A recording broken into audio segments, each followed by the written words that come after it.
What's up, everybody? It's the Hammer Ninja, and here we go. Week number 1 of your 12 weeks of introductory training with your bodybuilding and mobile functionality hammer. We're here at BAMF Hammer HQ. I have got poison ivy, but nothing's going to stand in the way. So here we go. Just a quick note, the purpose of these videos is to give you a couple reps from 2 different angles of everything you're going to be doing over the course of a week. We're not really going to be advancing within the week. 3 workouts or 3 training sessions with the same movements, and then we move forward. I've got something to drink. I've got my chalk from Viking Performance, which you can find on our website if you need chalk. I've got my hammer, and I got a yoga mat because we're going to be down on the ground today. I've also warmed up. If you know enough about your system to know what you need for a good warm-up, go for it, do that. If not, cruise down to the bottom of this page and you'll find a link to a really simplistic warm-up video. The other thing that you can find down there is links to our 5 essential movement series. So if you need a bit more of a refresher when it comes to the progressions and regressions with these 5 essential movements, go in there, check it out. The thing to remember, and you'll hear me say this all the time, I don't care how many bad reps you can do. The purpose of this training is to get you really familiar with how this piece of equipment affects your body and how you can use it in your training.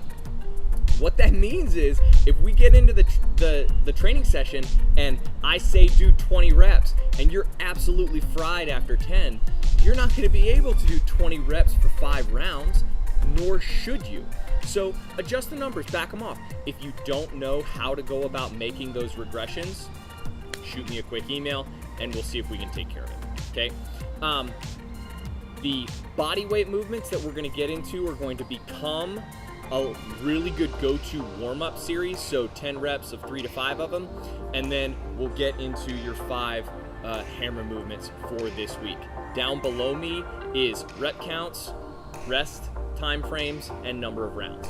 So that's where you're gonna look for those. These are just reminders of the movements. So what we're gonna be doing this week is alternating between a round of body weight movement and a round of hammer movement. The body weight movements, we've got 4 of them, okay?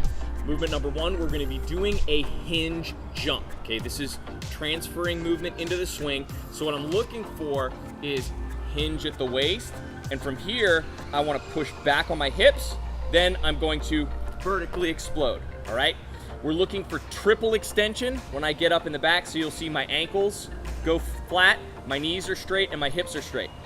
Boom, there. And you're gonna feel a little weird doing it. It means you're doing it right. So it's hinge jump 1, woo, woo, all right? That's gonna transfer the muscle movement we need for the swing, okay? We're also doing air squats. Feet shoulder width apart, getting as low as you can for your mobility, okay? Your arms can kind of do whatever. You wanna do YMCA, that's fine, okay? Drive it back up, down, and back up. What I'm really looking for is my upper body to raise at the same time and at the same angle. So I wanna go down and back up.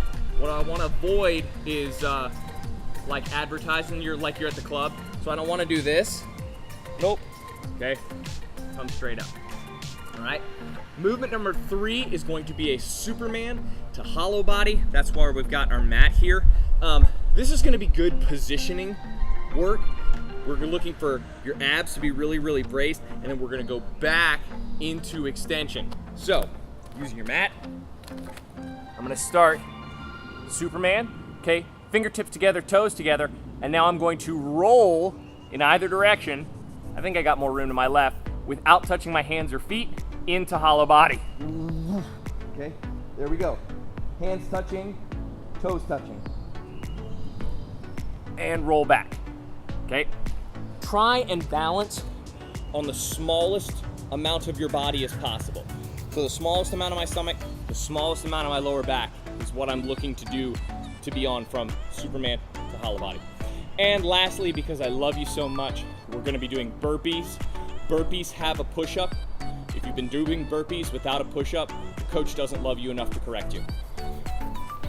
Straight down, all the way to the ground, pop up, and jump and clap. Easy peasy. Those 4 movements are going to make up your body weight round, okay? Then we get into the hammer stuff. When it comes to the hammer, we're going all the way to the beginning of the regressions for all 5 movements. So chalk up if you need to. We're gonna go into single-handed swings. Right? All of your swings on one side, then all of your swings on the other, okay? So we're in, swing. Remember, driving everything with the hips. We'll go down. So you can see this from the side. It's hike, squeeze, and squeeze, all right? Easy peas. Hammer movement number 2, we're going a shoulder squat. You can use one hand on the handle or 2. It's a piece of your preference. We just want to make sure that we're staying as vertical as possible, so avoid flaring out on the elbow. So from the shoulder, I'm going same squat pattern that we did with the air squat. I'm just providing a little bit of load here on the shoulder. Okay, easy peas. And try and stay as evenly distributed on your hips. Try and avoid shooting off to one side. Okay, so we're going down, up, down, and up. Like the swing, I want you to think, I'm gonna get all my reps on one side, then all my reps on the other, okay? Movement number 3. This one is probably going to provide the most difficulty. We're going to do a 2 and 2 push press, okay? When we reference numbers in the push press, we're referring to how many hands you have on the hammer at start and how many hands you have on the hammer at the end. So a 2 and 2 is starting with 2 hands, ending with 2 hands. What do I mean here?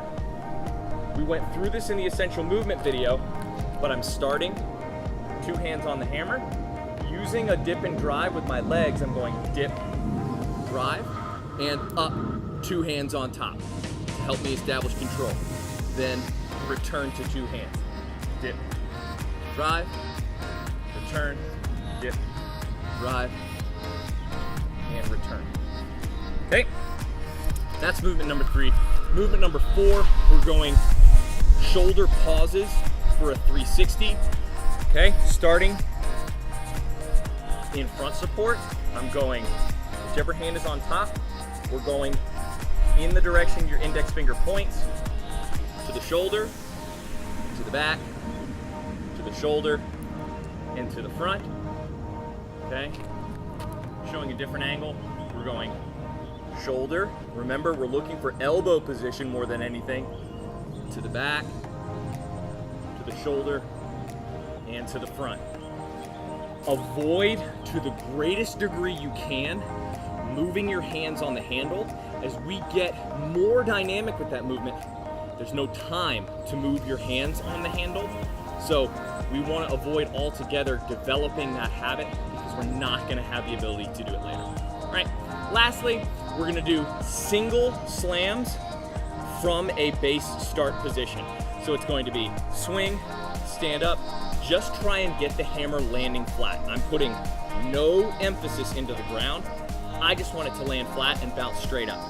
So, starting with the hammer in this position, I'm gonna shoot my hips back. I should feel my hamstrings tighten up. It's swing and drop, okay? That's it, 1 rep. Then switch your hands. Right? If you do it right, you should get a crisp little snap and the hammer should bounce straight up. So there we go. Look below me for rep schemes, round counts, and rest times. What we're going to be manipulating most are those 3 metrics. These movements are going to stay the same. Enjoy your training this week. Take a lot of videos of yourself. Take a lot of notes. Email me with questions. We'll see you for week 2.